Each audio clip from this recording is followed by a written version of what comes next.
Vou estar apresentando hoje o meu TCC, cujo tema é avaliação da citotoxicidade, capacidade proliferativa e de diferenciação osteogênica de células tronco mesenquimais e de células de osteosarcoma humano submetidas ao cultivo com pó da polpa da amanda tomiáticas. Minha orientadora é a doutora Francine Albernaz e co-orientadora a doutora Rosana Bizon. Então, para introduzir o assunto, eu vou falar um pouco sobre a osteoporose, que é uma doença caracterizada pela perda de massa óssea e pela alteração na arquitetura da estrutura óssea, levando ao aumento das chances de ocorrerem fraturas e lesões devido à fragilidade desse órgão. A osteoporose ela atinge cerca de 200 milhões de pessoas em todo o mundo, atingindo cerca de 10 milhões de brasileiros, gerando gastos anuais na casa dos 19,8 bilhões de dólares. O tratamento atual para a osteoporose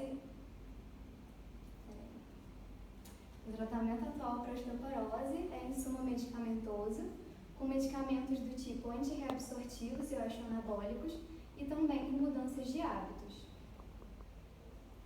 A justificativa do meu trabalho é a prevalência da osteoporose e também a questão do envelhecimento da população, porque com o aumento da expectativa de vida, tem-se uma maior necessidade de traçar estratégias para doenças que mais acometem esse público, sendo a osteoporose uma das mais prevalentes. Uma outra questão também é que os medicamentos para a osteoporose, eles não são totalmente eficazes, principalmente em grupos específicos, como mulheres na pós-menopausa e em pessoas com osteoporose grave. E esses medicamentos, eles também estão associados a efeitos colaterais graves, como a osteonecrose de mandíbula e a perda da eficácia a longo prazo, gerando abandono do tratamento. Dessa forma, tem a necessidade de buscar novos tratamentos para a osteoporose, sendo as células tronco mesenquimais atualmente alternativas promissoras no tratamento e na prevenção de lesões ósseas. Essas células são células multipotentes com potencial de diferenciação para várias linhagens celulares, tais como osteoblastos, condrócitos e adipócitos.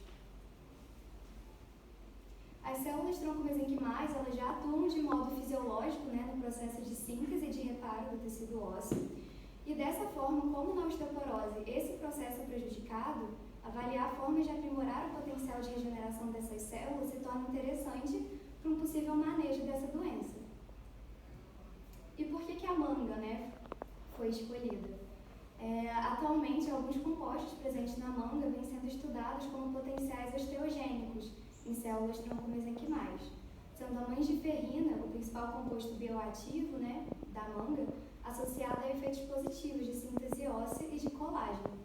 E até então, na literatura, não foi avaliado o potencial do pó da polpa da manga no meio de cultura de células tronco-mesenquimais, visando seu potencial osteogênico. Então, por conta disso, o objetivo do meu trabalho é justamente de avaliar a ação do pó da polpa da manga na citotoxicidade e na capacidade de diferenciação e de produção osteogênica in vitro, sendo esses os objetivos específicos que me fizeram chegar nesse objetivo geral. Com relação aos métodos e resultados, consiste em um estudo experimental que ocorreu na Unifase, Petrópolis, Rio de Janeiro, nos laboratórios de técnica dietética, bromatologia e no Centro de Medicina Regenerativa da Universidade, e também ocorreu no Inmetro, no campus de Xerém. Para facilitar o entendimento do trabalho, ele foi dividido em 3 etapas, sendo a etapa número 1 a etapa de obtenção do pó da polpa da manga, a etapa número 2, a etapa de avaliação da aplicabilidade desse produto in vitro, e a etapa número 3, a das induções. Então, com relação à etapa número 1, as mangas da variedade tomiáticas foram obtidas de um fornecedor orgânico certificado da cidade de Petrópolis. Aqui a gente tem o certificado de conformidade orgânica do produto. Elas foram selecionadas visualmente, sendo excluídos os frutos defeituosos e em estágio de maturação abaixo de 5, sendo essa a escala utilizada. Para a obtenção da polpa, as mangas foram despolpadas manualmente, depois elas foram centrifugadas e foram refinadas por peneiragem, sendo armazenadas, envasadas e armazenadas a menos 18 graus Celsius. Para a obtenção do pó manga foi utilizado o método foam and drying, que é um método que tem a capacidade de secar alimentos sensíveis a altas temperaturas, preservando os compostos. Então, foram utilizados os reagentes carboximetilcelulose e lecitina de soja, nas concentrações de 0,3 mg a cada 100 gramas de polpa, conforme as técnicas, né, descritas por Lobo, que avaliaram essa como a condição ideal para a manutenção e para o aumento das concentrações dos compostos bioativos da manga. Então, foram acrescidos os reagentes e a polpa foi batida na batedeira até a obtenção da espuma. A espuma foi espalhada nas bandejas do desidratador, foi desidratada a 70 graus Celsius e a polpa desidratada foi moída em pilão manual até a obtenção do pó. Esse pó foi então armazenado, né, em tubos de microcentrífuga e foram armazenados a menos 18 graus Celsius. Então aqui a gente tem o primeiro resultado, que é o rendimento, né, durante o processamento para a obtenção do pó da polpa da manga, e obtemos um fator de correção de 1,56, o que indica que os frutos estavam maduros e o despolpamento foi realizado de forma correta. Com relação aos outros rendimentos, todos ficaram de acordo com a literatura, com exceção do pó, né, da polpa da manga, que acabou ficando um pouco inferior ao relatado na literatura. Com relação ao teor de umidade, foi importante avaliar o teor de umidade tanto da polpa da manga quanto do pó, porque é bem esclarecido na literatura a relação direta da quantidade de água de um alimento e o desenvolvimento microbiológico, e, consequentemente, a perda de nutrientes e de compostos importantes. Então, foi utilizado o método gravimétrico e foi obtido 85,9% de umidade na polpa da manga e 7,95% de umidade no pó, que foram dados bastante semelhantes com os da literatura. Então aqui a gente entra na etapa 2, que é a etapa de avaliação da viabilidade desse produto in vitro.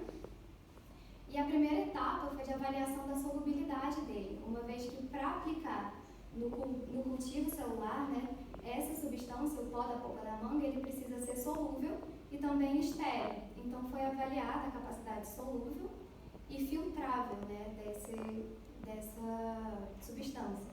Porque passando por filtros de membrana, essa solução se torna estéril. Então aqui a gente encontrou a concentração de 5 mg por ml, como a concentração que foi solúvel e também filtrável. Então essa foi a concentração utilizada nos demais testes. Com relação às células utilizadas no estudo, foram utilizadas células tronco-mesenquimais derivadas do tecido adiposo e células de osteosarcoma humano. As células tronco-mesenquimais do tecido adiposo, elas podem ser isoladas, né, do tecido adiposo humano e são conhecidas por terem um alto potencial de diferenciação em adipócitos, condrócitos e osteoblastos. Já a MG63, que é a célula de osteosarcoma humano, são células comumente utilizadas como modelos osteoblásticos por apresentarem rápida proliferação e produção óssea.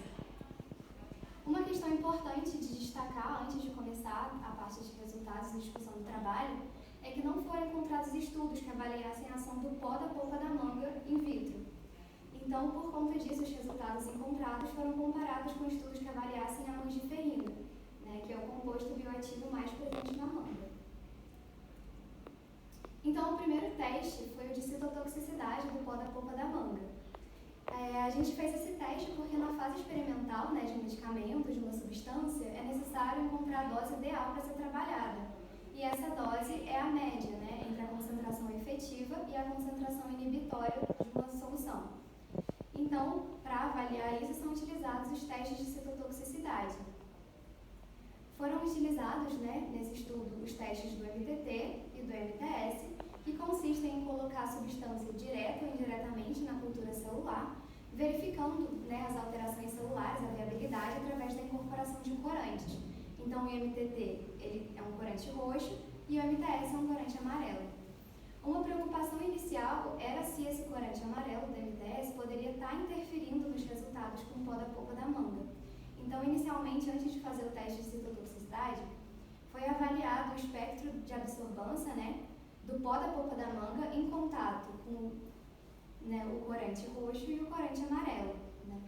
E foi observado que com o MTS, com o teste do ensaio do MTS, houve uma diferença um pouco maior conta disso, o MTT foi utilizado nos demais testes. Esse é o esquema de montagem da placa de 96 poços. Foram colocadas, né, as células, depois foram acrescidas as concentrações do pó da polpa da manga, variando de 1 a 8, sendo a concentração 1 a maior e a concentração 8 a menor. Então aqui as células foram plaqueadas por 24 horas, depois foi adicionado o pó da polpa da manga nessas concentrações, né, por 24 ou 48 horas, e foram realizados os ensaios do MTT, sendo a leitura feita no espectrofotômetro. Então aqui, como primeiro resultado da citotoxicidade do pó da polpa da manga em células tronco-mesenquimais derivadas de tecido adiposo, foi possível observar que o pó da polpa da manga não reduziu, né, significativamente a viabilidade dessas células após 24 horas de contato com o pó da manga, o que vai de acordo com a literatura, né, onde a mangiferina não apresentou efeitos citotóxicos nessa linhagem, em baixas concentrações. É esperado, de modo subjetivo, que no pó da polpa da manga tenha uma concentração muito pequena de mangiferina, menos que 1 micromol, né, com base em análises fisicoquímicas de lobo. Então, com relação à citotoxicidade do pó da manga nas células, né, cancerígenas de osteosarcoma, foi possível, após 24 horas, observar uma ligeira queda na concentração maior, né, na viabilidade, na concentração maior, mas não foi significativa estatisticamente. Já após 48 horas, foi possível observar uma maior variação da viabilidade, em especial na maior concentração e na menor concentração, sendo que tais resultados não foram conclusivos, né, sendo necessária a realização desses ensaios em triplicata para avaliar a real ação citotóxica desse pó. Para avaliar a viabilidade e a apoptose celular, foi realizado, né, o teste com a citometria de fluxo. Então, as células, tanto tronco-mesenquimais quanto as células de osteosarcoma, foram cultivadas em contato e sem contato com a manga, né, por esses períodos, e depois foi incorporado os anticorpos que têm esses corantes, né, vermelho e verde, que é a anexina e PI. A anexina, ela avalia a morte celular e PI avalia as células que estão em processo de apoptose.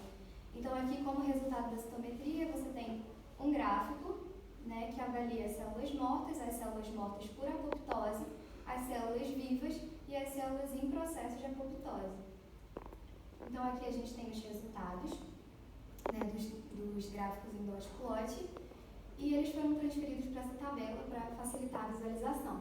Então, o que foi observado? Foi observado uma viabilidade maior nas células cultivadas sem o pó da polpa da manga, com relação às células tronco-mesenquimais, né, e um aumento do número de células mortas e apoptóticas.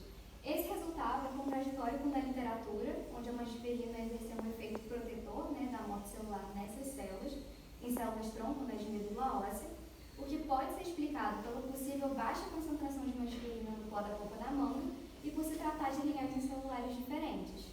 Já com relação à MG53, as células de osteosarcoma, foi possível observar queda da viabilidade nas células, além de um aumento do número de células mortas em apoptose, o que foi similar com o da literatura, onde a mangiferina exerceu o efeito redutor da viabilidade celular em outras linhagens de osteosarcoma.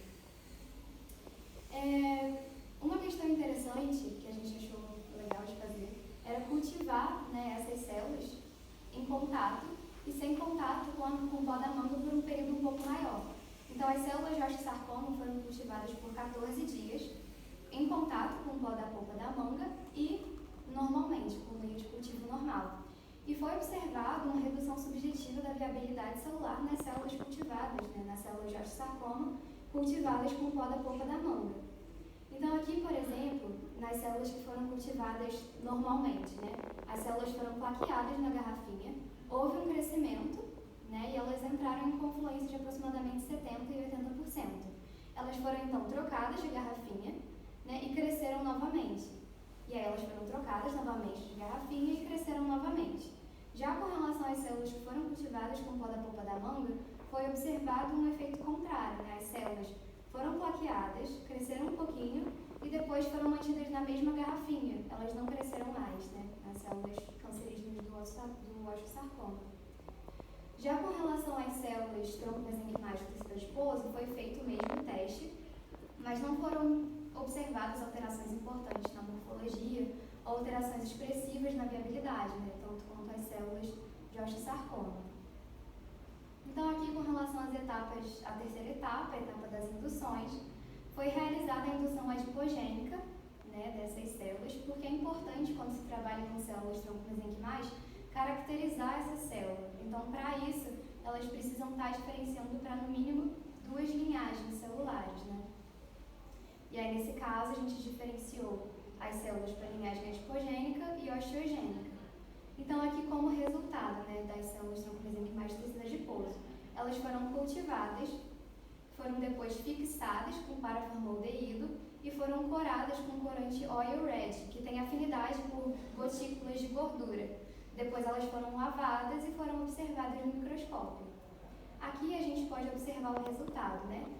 Nas células que não foram, né, não receberam o meio com indução, não foi produzida as gotículas de gordura.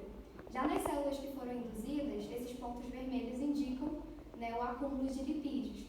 Então, foi possível observar que com o pó da polpa da manga, produziu um pouco mais de gotículas de lipídio, de acúmulos de lipídios.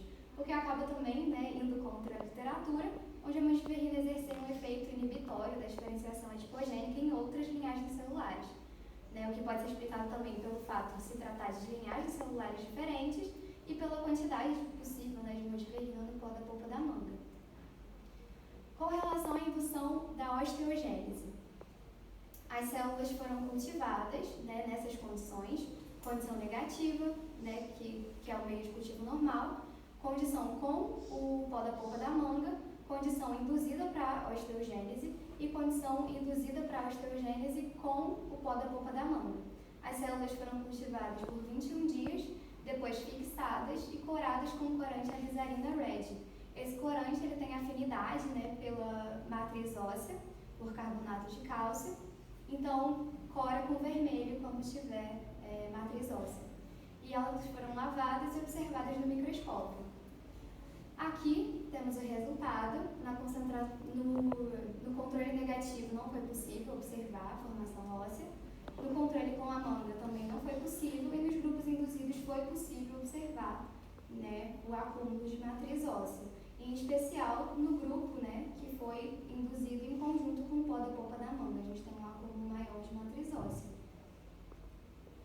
Já com relação às células, né, MG63, elas também foram cultivadas por 16 dias, foram fixadas e coradas e lavadas, e também foi possível observar um maior acúmulo, né, de matriz óssea nas células que foram cultivadas com o pó da polpa da manga. O que indica que o pó da polpa da manga, né, apresentou efeito estimulador da osteogênese em ambas as células. As células MG63 de osteosarcoma, por se tratar de pré-osteoblastos, elas já têm uma facilidade maior de estar se diferenciando, né, de produzir matriz óssea. Então, aqui, né, com relação ao resultado, atualmente não foi encontrado na literatura artigos que relatem o efeito de aumento da diferenciação, né, e da produção de matriz óssea do pó da polpa da manga, sendo que uma possível explicação, né, para tal resultado pode estar na autofagia, né? Bayer, em 2018, avaliou que a multiferrina estimula a produção de cartilagem através da estimulação do gene AMPK. Esse gene é responsável pela estimulação da autofagia, que é um processo importante no processo de mineralização e homeostase óssea, que também é estimulado por algumas vitaminas, como a vitamina D e a vitamina K12. Então, dessa maneira, é possível que o pó da polpa da manga esteja estimulando a osteogênese através desse mesmo processo de autofagia, mesmo com possivelmente baixíssimas doses de multiferrina. Então, com relação às considerações finais, o pó da polpa da manga apresentou efeitos estimuladores da osteogênese e da adipogênese, além de não apresentar efeitos citotóxicos significativos em ambas as linhagens, não reduzindo de maneira significativa a viabilidade nos testes do MTT e da citometria de fluxo, sendo, portanto, uma alternativa promissora no processo de regeneração óssea. Como considerações finais, são necessários mais estudos para avaliar os mecanismos por trás dessa ação, a ação desse composto em maiores doses devido ao fator limitante da solubilização desse composto, a caracterização fisicoquímica do pó da polpa da manga, visando avaliar a concentração de compostos bioativos, em especial a multiferrina, além de estudos que avaliem o potencial do pó da polpa da manga na diferenciação condrogênica, vez que estudos já apontam o efeito estimulador da noradipirina.